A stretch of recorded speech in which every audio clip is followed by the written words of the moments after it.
are basically what we're using to block out the world of darkness. Blockout is basically a rough 3D concept of what we think the world will look like. It's advantageous because with a blockout you can rapidly iterate and change the world without having to worry about art constraints.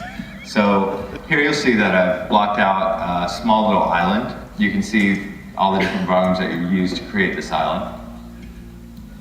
So we have a little island, and let's say we wanted to put a prison over here on the end of it. Make it about 4 meters. Now I'm going to add what we're calling a kit volume. A kit volume is going to be the basis of all of our buildings. The advantages of a kit volume is that we can constrain the length of each line to a meter length or any other length we want. So for my prison, let's say I wanted to create, I don't know, a little C-shaped kind of prison. So I'm going to go here.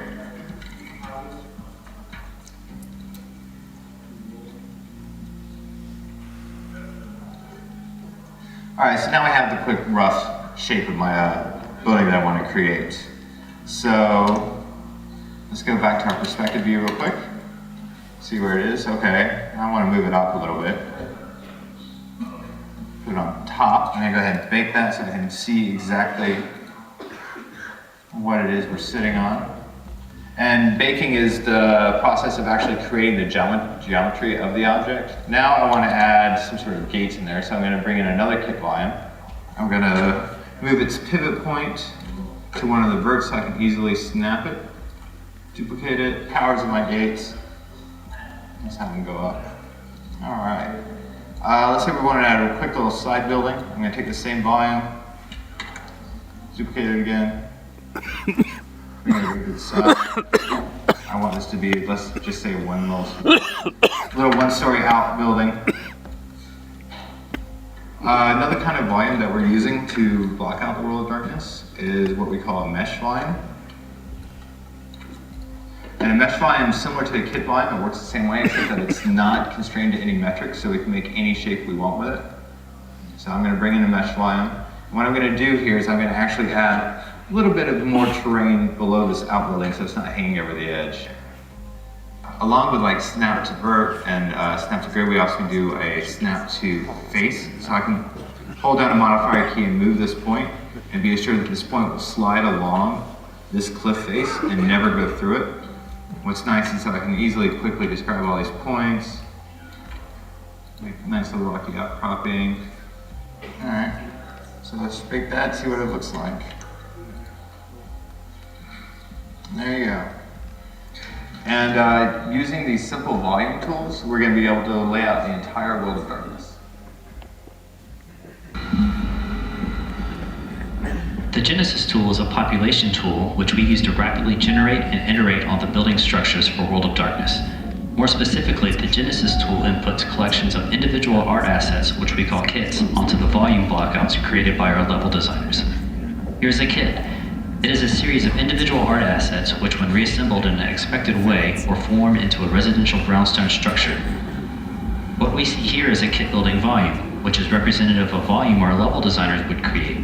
In order to apply a population of kit assets to the buildings, artists can open a dialog box which allows them to define population instructions for the volume. Within this dialog, artists can set rules for how the art pieces will be used and can assemble a building in a variety of ways. Here I am establishing a ground floor first and populating it with venue floor art assets. Next I populate a second story residential floor with window assets. Then I can copy and paste that floor onto a third level as well and add a top trim to the population to cap off the building face.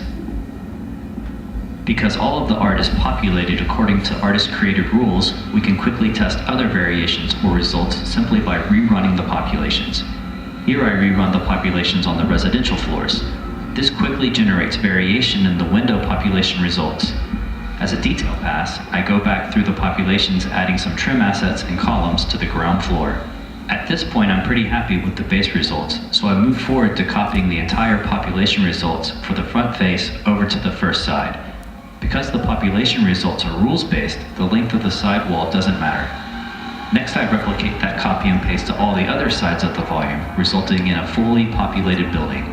Now I have a building which has been populated around all sides with population instructions that are made up of individual art assets in a way way that has art-approved variation automatically built in. Finally, the inevitable happens. The level designers need to change the shape of the volume.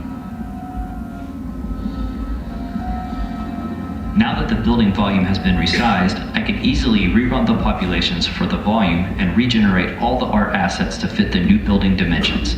Since the population rule set is provided in a way that allows for dynamic results, our kits can be applied to any volume, shape, or size.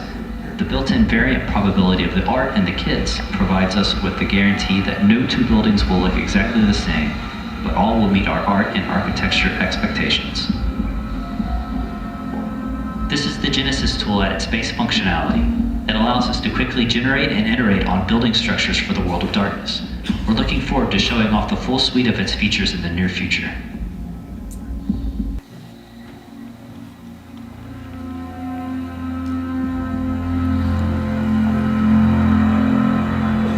In the world of darkness, we will be striving towards dynamically generating local cube maps so that reflective materials such as puddles will reflect the area they are present in. Our puddles do more than just reflect though. When we place them, they change the lighting properties of the surface underneath them so that the area around the puddle becomes slightly darker and slightly more shiny, giving it the appearance of being wet. This happens because every surface style in our game has a wet variant, which our decals can toggle on or off per pixel. We plan to use this functionality to dynamically make the world look wet or dry in different weather conditions.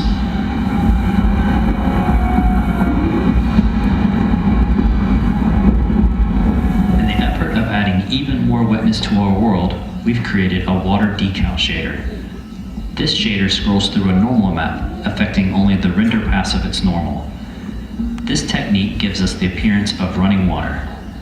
Using a combination of different textures and settings, we will be able to create anything from oozing goo to fast-running water.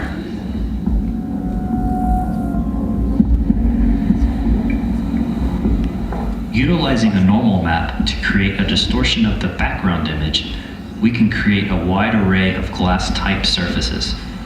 The distortion glass shader has many properties for control, such as reflection color, how much distortion there is, normal map strength, what color the glass is when you are facing it, and what color the glass is when you are looking at it from an angle.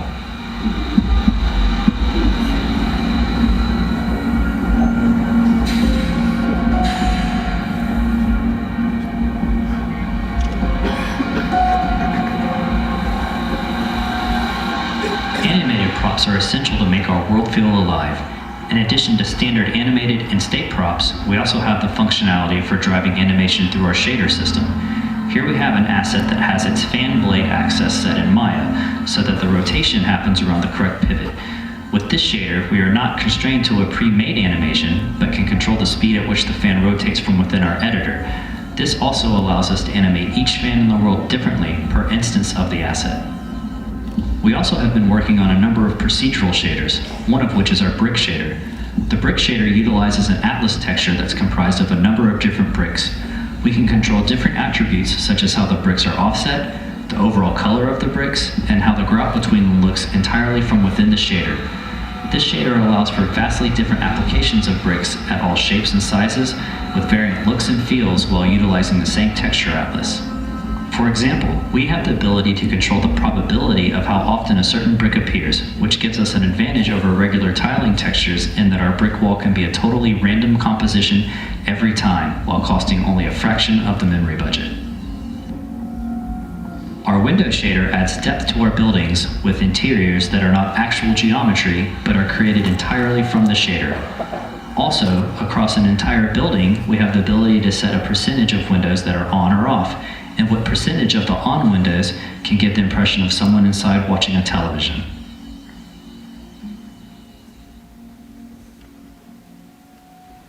And so here we are, we're going to Nathan up there to jump from the corner of that building, come all the way down. Wait, hold on, guys.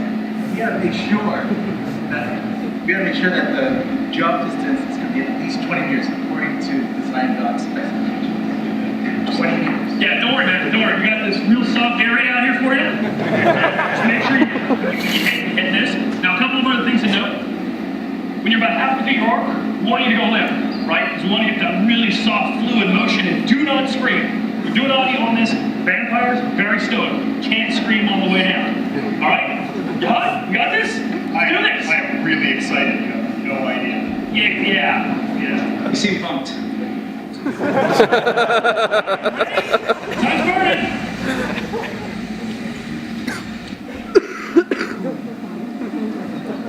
Are you guys sure about this? Right. You're good. Let's do this.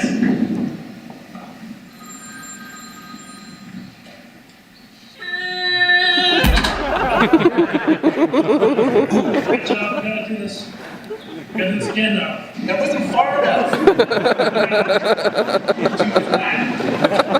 Hey, you're screaming, man. This guy sucks. This never worked.